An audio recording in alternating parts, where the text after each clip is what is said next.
Today I wanted to address harmonics, timbre, harmonic distortion, and non-harmonic distortion. Basically non-harmonic overtones. I'm going to try to make this simple as possible so that you don't need a calculator and you can understand the whole concept, and you shouldn't have to do a whole lot of reading unless you want to understand the concepts for some use, but you should have a pretty good understanding of what anybody's talking about when they say that. First of all, whenever you're dealing with harmonics, that the harmonics, this is the way it is. There's not some other way. So it's that simple.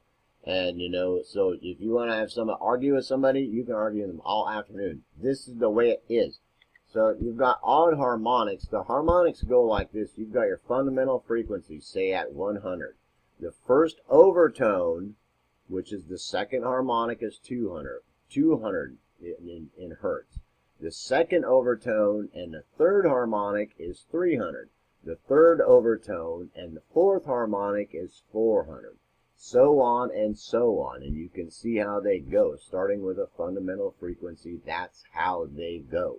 There's not some other way to do it. It's that simple. And don't get confused with overtones and harmonics. You've got the fundamental frequency, and then you've got the first overtone, which is the second harmonic, and it goes like that. So you don't get confused by that and hear a bunch of stuff about some other ways to do it. Second, you've got even an odd harmonics. The way some people say it is that they are called harmonics, partial tones or partials or overtones. Partials are normally, a partial will be said like if you have a certain timbre that has odd harmonics. Partials of that odd harmonic timbre would be like the third harmonic, the fifth harmonic, the seventh, and the ninth harmonic, and those overtones. And don't get confused by that. It's that simple. These are your odd harmonics. So when anybody's talking about harmonics, the first harmonic, the fundamental tone, the third harmonic, the fifth above the octave, the fifth harmonic is the third above the second octave, third meaning a third, like a major third. So you have to understand your music to understand that, but it's that simple. The ninth harmonic is the whole tone above the third octave. So after you've got the first octave, second octave, third octave, a third above that third octave, that's the ninth harmonic. So like playing a major third above the third octave. It's that simple. It's not any more complicated than that.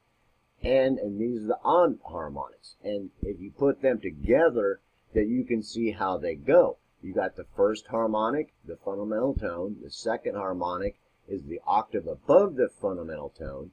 The third harmonic is the fifth above the octave.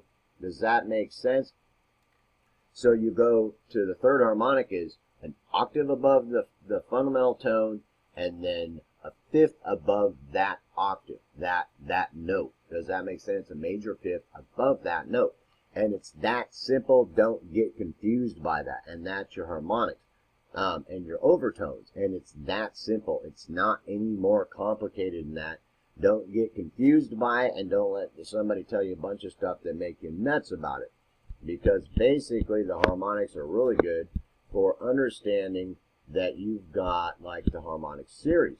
So you're dealing with even a non-harmonics or harmonic series that, you understand what the components of a square wave are, is the odd harmonics at those decibel levels, or a sawtooth wave, or any type of timbre, because basically that works out to a timbre that is just a combination of those harmonics.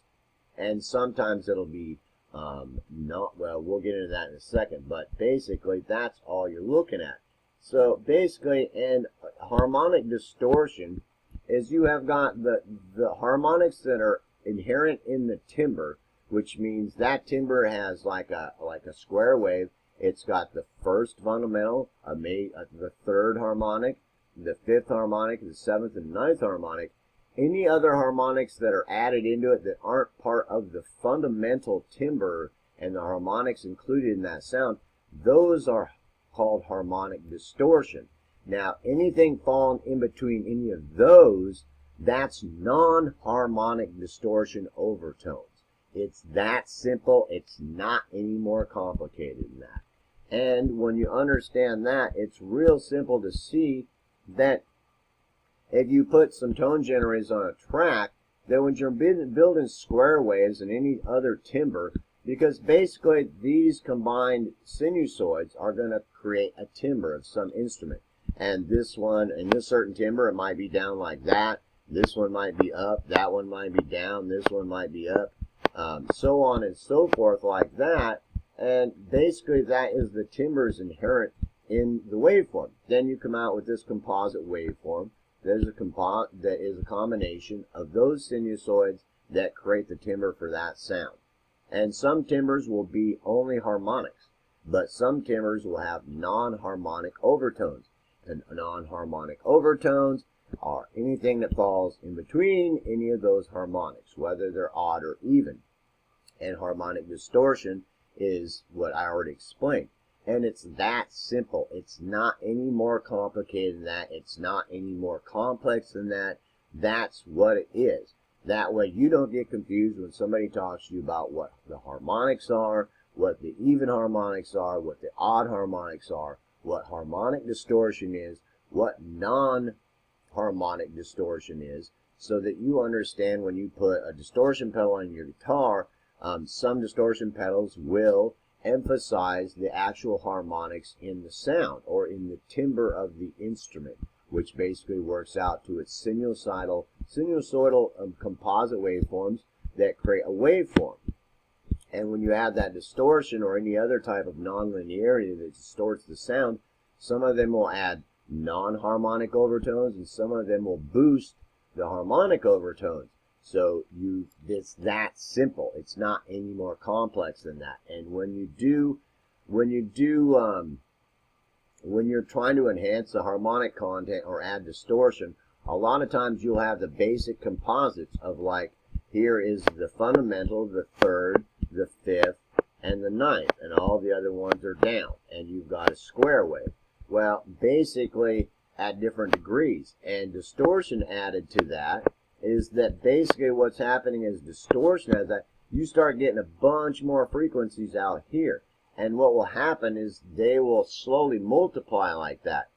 And the basic understanding of it, to understand how that operates, is that basically when you're looking at that you're looking at, if you read this here, that as they go up, you'll see.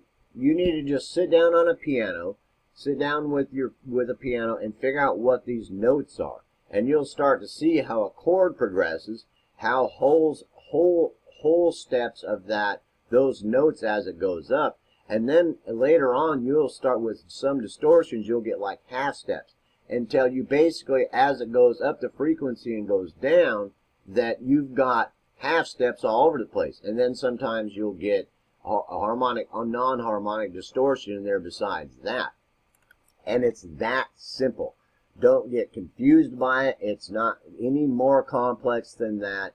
And if you want to study it some more, there's all kinds of things to study, but that's the basic understanding of it. And it's not any more complex than that, and it's not any more complicated than that. For any time you're trying to carve sound, build sound, sound sculpt, or anything like that, that is what you have to work with. And, finding different tools that can help you work with enhancing even or odd harmonics or non-harmonic overtones and things like that, to understand what those are, so that when you turn on some effect that you got that you think is really cool, and then all of a sudden you realize that it's garbage, it's not doing anything you want it to do, and kind of understand what it's doing. And do a little bit more reading on it. But basically, that's what I was trying to put on here, so that was covered. So you would understand harmonics fairly easy, understand that it's not that complex, understand even and odd harmonics, understand harmonic distortion, and understand non-harmonic distortion and overtones, so that you understand that fairly well. And you did not have to go to audio engineering school, except for, unless you consider this audio engineering school, that you have some kind of understanding of what that is in a very basic concept that is not very, it's not too complex, and it's not going to confuse you beyond comprehension to where you don't even think about it because it's just a subject that's just way too complicated. It's that simple. Peace, hope, love.